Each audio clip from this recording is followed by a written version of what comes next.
Hello students, let's understand the question. Question में कहता है कि Reshma wishes to mix two types of food P and Q in such a way that the vitamin contents of the mixture contain at least 8 units of vitamin A and 11 units of vitamin B। देखिए, दो type के हमारे foods हैं P and Q, और इसमें दो type की हमें विटामिन का मिक्सचर देना है, विटामिन ए और विटामिन बी। तो कहता है कि इसकी जो विटामिन ए है उसकी 8 यूनिट्स और जो विटामिन बी है उसकी 11 यूनिट्स। टोटल यहाँ पर आपका 8 यूनिट्स है, यहाँ पर आपका 11 यूनिट्स है। इससे कम नहीं होना चाहिए न्यूट्रिएंट्स। नेक्स्ट कहता है कि फूड पी कॉस्ट ऑफ ₹60 पर KG and food Q cost of ₹80 per kg. Food P contains 3 units per kg of vitamin A. Food P में 3 यूनिट विटामिन ए, इसके बाद 5 यूनिट विटामिन बी, 5 यूनिट हमारा vitamin B हो गया। और food Q में 4 units vitamin A और 2 units vitamin B. ये 4 है, ये 2 है। फूड ए में इनमें विटामिन ए की कम से कम 8 यूनिट होना चाहिए और विटामिन बी की कम से कम 11 यूनिट होना चाहिए। कॉस्ट इनकी दी है कितनी? कॉस्ट इनकी दी है 60 और 80 के जी।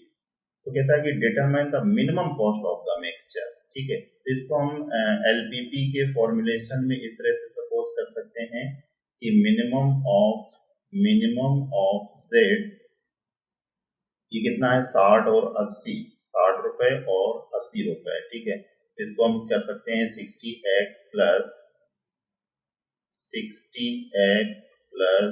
80y।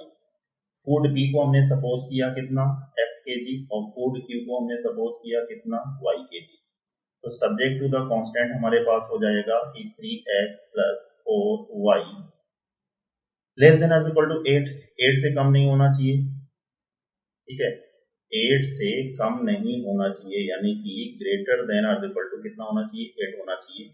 इसी तरह से 5x प्लस 2y कहता है कि एटलीस्ट कम से कम 8 यूनिट्स होना चाहिए, 8 या 8 से ज्यादा, और 11 या 11 से ज्यादा। ठीक है, x y ग्रेटर देन और इक्वल टू 0। अब सिंपली क्या करना है? इस एलपीपी को हमें सॉल्व करना है। तो सबसे पहले हमें इन दोनों स्ट्रेट लाइंस को प्लॉट करना होगा। देखिए, पहली स्ट्रेट लाइन है हमारे पास 3x plus 4y is equal to 8।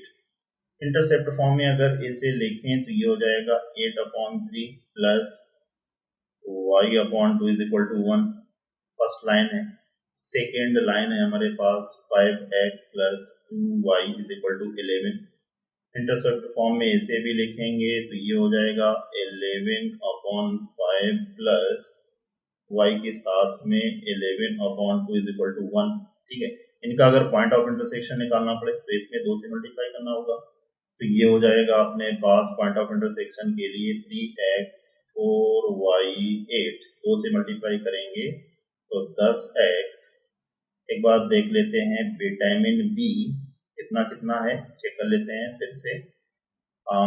Vitamin A 5 unit, vitamin B Q के लिए contains 4 units KG of vitamin and 4 2 है ये। तो ठीक है, क्यू के लिए हमारा कितना है? 4 2, क्यू के लिए 4 और 2। ठीक है, और पी के लिए कितना है?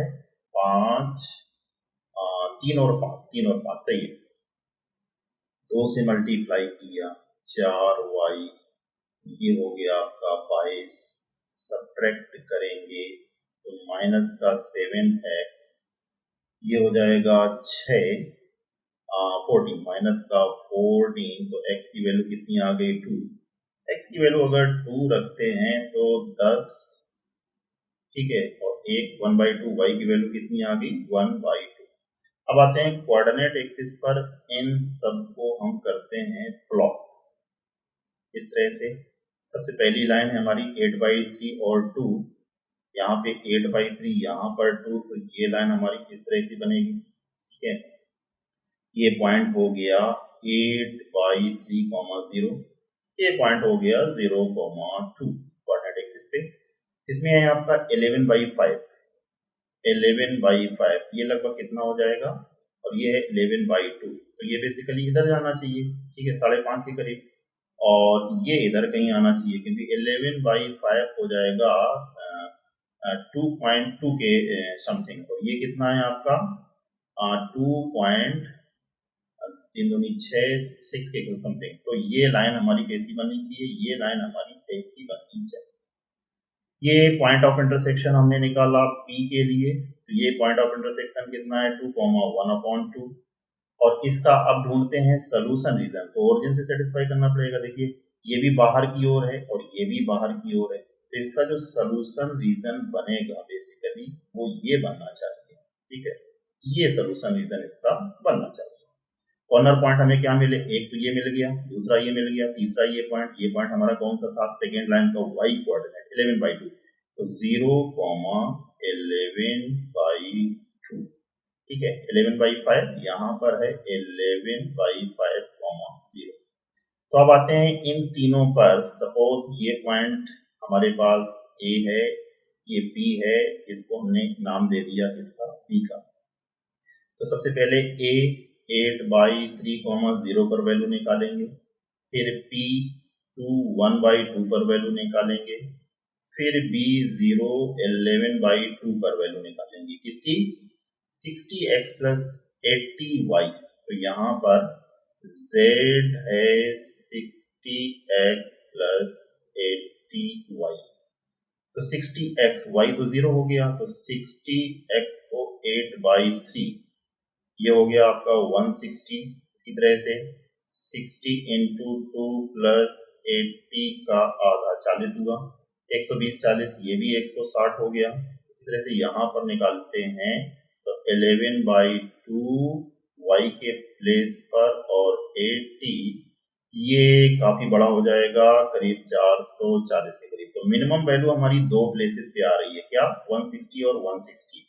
और ये जो सोल्यूशन रीजन है ये भी हमारा कैसा है, अनबाउंडेड सोल्यूशन रीजन है। तो अब हमें क्या कंसीडर करना पड़ेगा, अनबाउंडेड का केस हमें कंसीडर करना पड़ेगा। हमने कंसीडर किया कि 60x + 80y लेस देन कितना, मिनिमम वैल्यू 160 आ रही, तो 160 हम कंसीडर करेंगे। इसमें से 0 0 कैंसिल किया तो 6x + 8y लेस देन 60, इसमें से 2 से डिवाइड करेंगे तो 3x + 2y और लेस देन कितना हो गया 8, ठीक है, 3x + 4y, 2 से अगर डिवाइड करेंगे तो 3x + 4y होना चाहिए, 3x + 4y लेस देन 8, और 3x + 4y लाइन को हमने कहां पर प्लॉट किया है, ये 8/3 वाली लाइन है, ये वाली लाइन है, बट इसमें कितना है 8 है, 3x + 4y = 8, 3x + 4y = 8 बिल्कुल सही है। बट इसका जो सोल्यूशन रीजन होगा वो किधर होगा, इसका सोल्यूशन रीजन होगा अंदर की तरफ, क्योंकि 0 0 इसको सेटिस्फाई कर रहा, 0 इज लेस देन 8 हमारा ट्रू होता है। तो इसका सोल्यूशन रीजन कहाँ होगा, अंदर की तरफ होगा, मतलब कि जो हमारा फिजिबल सोल्यूशन रीजन था उससे ये कॉमन नहीं है। इसका सोल्यूशन रीजन किधर को आ रहा है, अंदर की ओर आ रहा है। इसका मतलब ये हुआ कि ये value minimum of z exist करेगी, अनबाउंडेड के ही केस में ये वैल्यू एग्जिस्ट करेगी, और इसकी मिनिमम वैल्यू कितनी होगी 160 होगी। हम ये कह सकते हैं मिनिमम ऑफ z 160 एग्जिस्ट करेगा, बिकॉज हमारा इसका जो सोल्यूशन रीजन है वो फिजिबल के सोल्यूशन रीजन में कॉमन नहीं है, आइसोलेटेड है। तो सही आंसर क्या होगा, 160 इसका सही आंसर होगा। हम जाना चाहेंगे ऑप्शन 1 के साथ। होपफुली मेथड आपको समझ में आ गया होगा। Best of luck, thank you very much.